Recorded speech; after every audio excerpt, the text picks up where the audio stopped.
All right, good afternoon, everyone. I'd like to call to order the Thursday, October 25th meeting of the Board of Missoula County Commissioners. Please join me in the Pledge of Allegiance.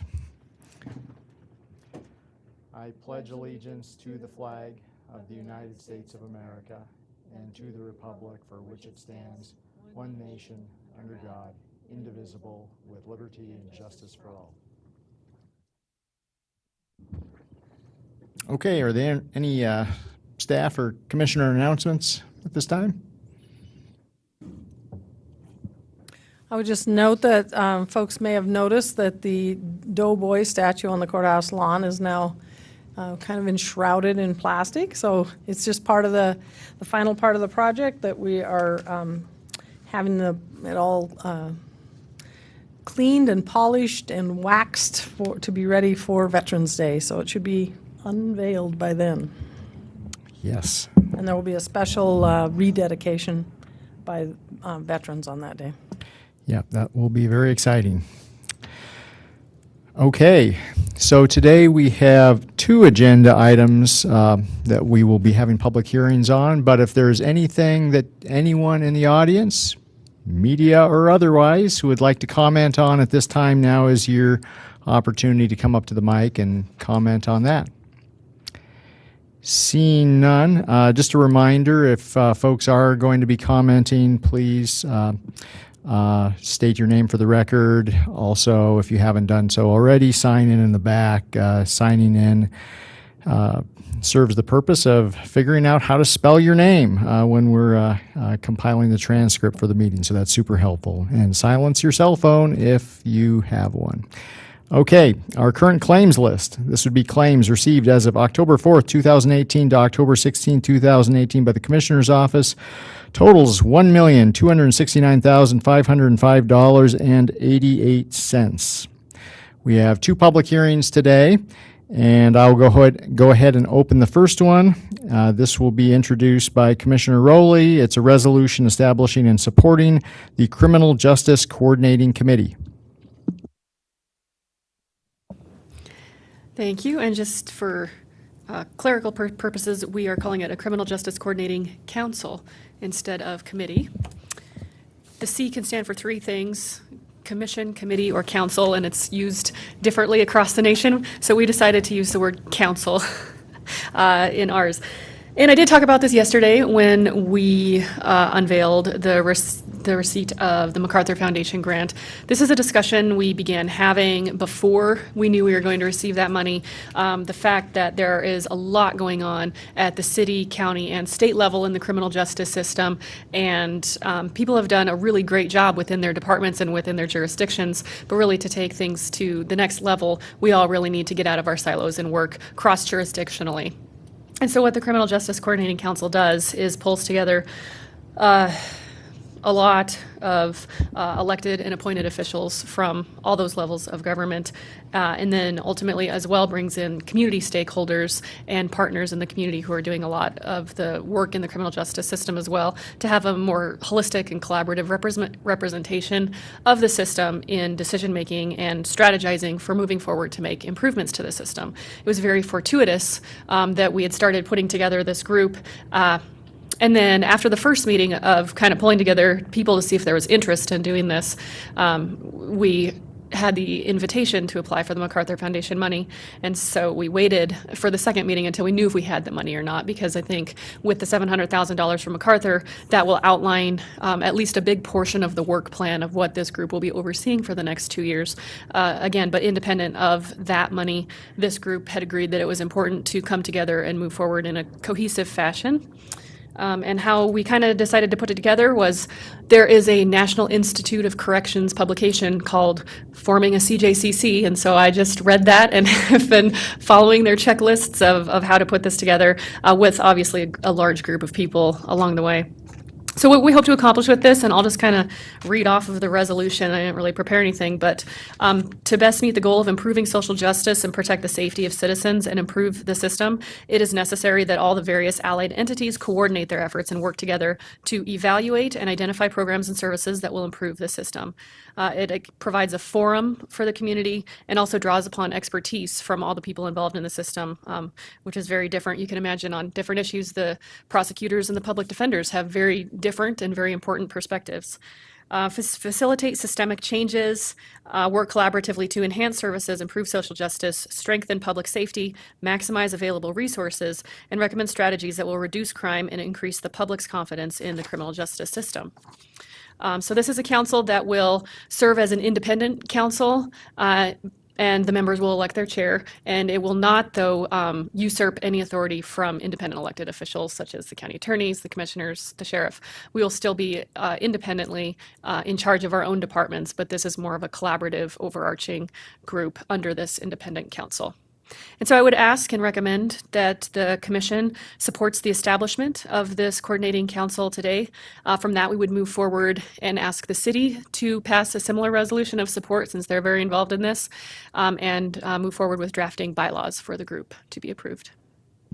Thank you. Is there any public comment on this resolution establishing a CJCC? Seeing none, I'll close the public hearing. Any questions or comments from the commission? I'd just like to thank COLA for really taking the lead on this, to doing the research, going to different workshops across the country to learn more about what other communities have done to make things more effective and efficient, so that the system works better, but it also serves the people that are in the system better, and hopefully keep some of them out. So I would be happy to move that we approve the resolution establishing the Criminal Justice Coordinating Council in Missoula County and authorize the expenditure of funds as deemed necessary through the annual budgeting process. Second.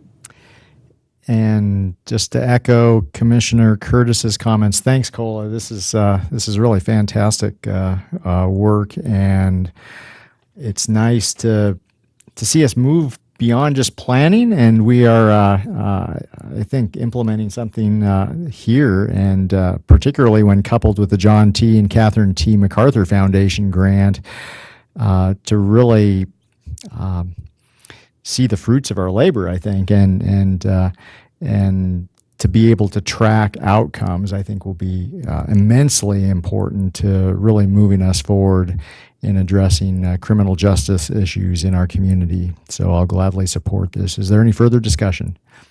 All in favor? Aye. Thank you.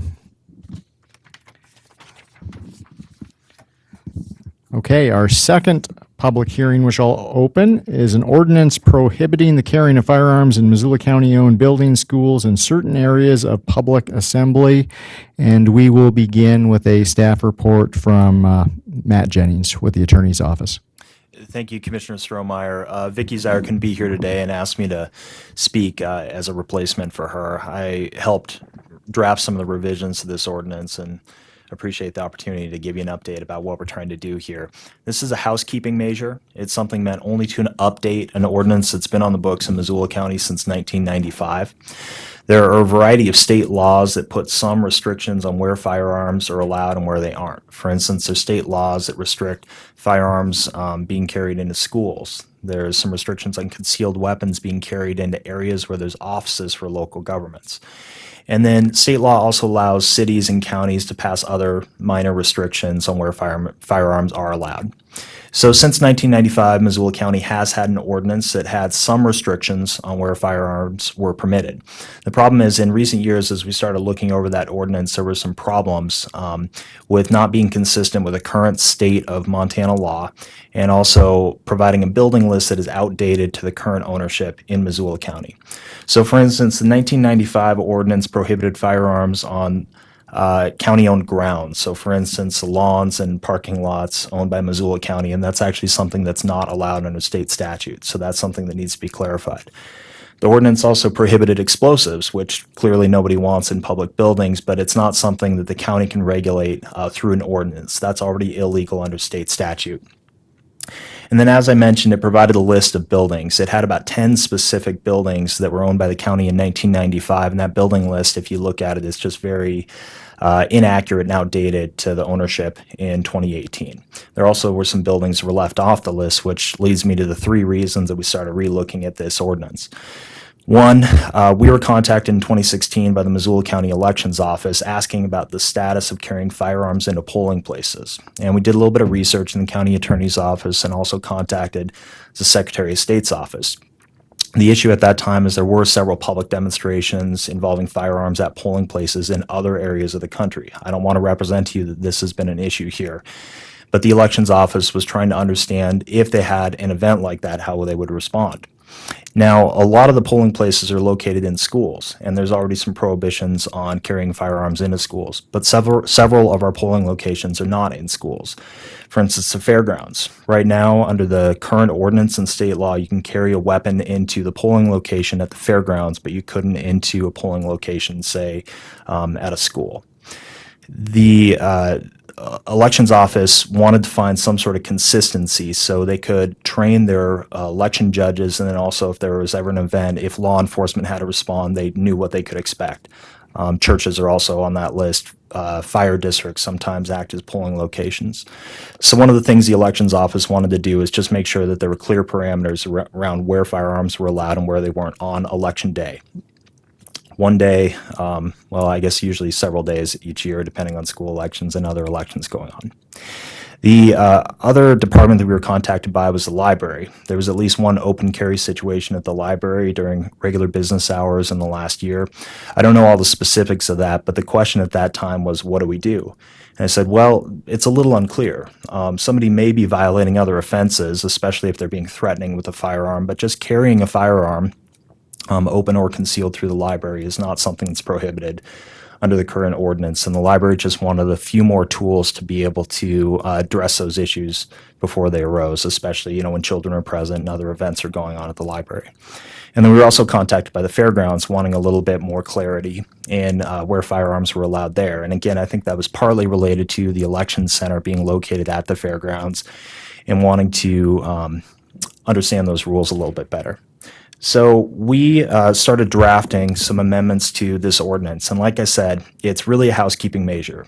There aren't many practical differences that most people are going to see, except one, we removed the grounds from county-owned property from the ordinance. That's just not something that you can regulate. We also got rid of the building list and listed all buildings owned by Missoula County. And that's actually consistent with the state of the Montana Code annotated in 1995 when the county adopted its ordinance. At that time, there was a prohibition on firearms in local government buildings. And so as the laws changed over that time, your statute doesn't fit the laws, but this is something that basically goes back to some of the state of the law in 1995 when you did pass it. We have also added in here a definition of public assembly, which would include the premises of a polling place on the day of an election or while early voting is in progress.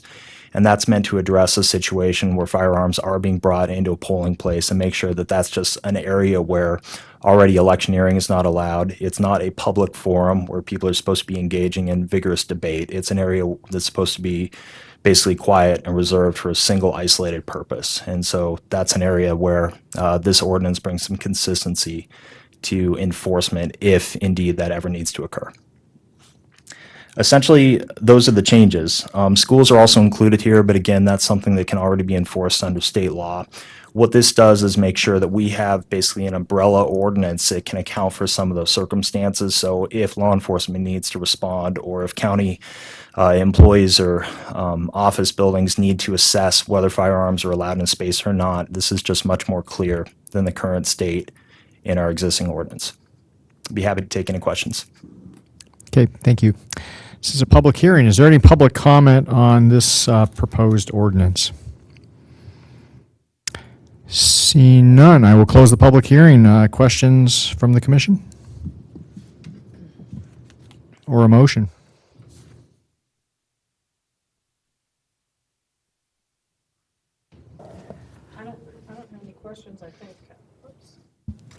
I don't have any questions. I think, as Matt said, we're just trying to take things out like grounds that aren't supposed to be there and make it real clear for everyone, especially elections. 'Cause some of our elections are also in fire halls and different places around the county, so they aren't all in a school. We're not infringing on anyone's rights. We're just making sure we're clear on this, I think, so. Okay, thank you. And this, so to be very clear, so this does not include county properties such as lawns and grounds, just the buildings, and not parks. Correct. Thank you. Okay. I would move to approve an ordinance, the second reading of the ordinance prohibiting the carrying of firearms in Missoula County-owned buildings, schools, and certain areas of public assembly. Second. Any further discussion? And thanks, Matt, for your work on this. All in favor? Aye. Okay, that passes, and if I'm reading this correctly, the effective date of the ordinance is 30 days after today. Is that correct? That's correct. Okay. So Matt, we will then work, if folks had a question about what buildings this applies to, we will make sure there's a list online to clarify that. I think that's best practice. There's a link to ordinances on the county website. I think this should be posted there once it goes into effect, and there can be a building list provided there for people's information if they had any questions about that. But it will change from time to time. Okay, thank you. Is there any other business coming before the commission today? Seeing none, we will be adjourned. Thank you.